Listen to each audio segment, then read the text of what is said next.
第二嚿幫助改善皮膚同埋修細毛孔嘅石，咁佢叫葡萄石，真係好正。佢對應嘅脈輪係胃輪、心輪、大腿關節位嘅能量領域，係對應呢個健康同埋愛情。行星咧就係對應呢個金星嘅。咁葡萄石係含有呢個鈣啦、鋁嘅元素喺裏邊嘅。平時食開或者吸收開咧，有鈣同埋鋁噶嘛。咁鈣係邊啲啊？牛奶啦、豆類啦、乳酪啦等嘅話就係海藻類啦、糙米啦，上網都揾到噶啦。有冇試過瞓唔着嗰時會叮杯熱牛奶嚟飲，然後之後都會瞓得着啊咁樣，即係會 relax 咗個人。佢就係吸收咗鈣嘅元素喺裏邊啦。如果下次當你屋企冇晒牛奶咯，又想瞓得好啲嗰陣時啦，快啲入睡嗰時，不妨試下攞呢個葡萄石去放喺心輪嘅位置，或者手握住咁樣去入睡。我自己都試過噶啦。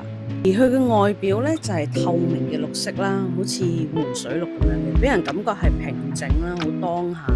咁樣被譽為係和諧心靈嘅石嚟嘅。咁葡萄石咧就通常係同呢個方解石啊、氟石同埋針蠟礦石一齊成長、一齊共生嘅，因為佢哋都係喺玄武岩晶洞裏邊咧低溫嘅熱啦，有啲熱嘅液態啊液體咧，咁佢慢慢結晶出嚟，佢哋互相依附同埋交錯咁樣去生長嘅。有時裏邊都會含有一啲黑鐵礦啊同埋其他雜質喺裏邊。對應嘅星咧係金星，金星係代表靚啦、愛情啦、人際關係。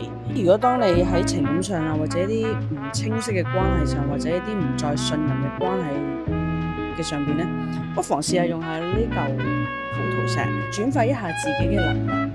或者當你需要支持嘅時候啊，恢復彈性嘅時候咧，又想輕鬆少少，保持呢個理性或者感性優雅嘅狀態，不妨都可以試一試佢。咁去到最尾啦，如果我有咩講漏或者講錯，又或者講得幾好咁，不妨留言話俾我知。你對水晶嘅能量係點睇？又或者你有冇經歷過水晶之後經歷嘅嘢呢？下次再見。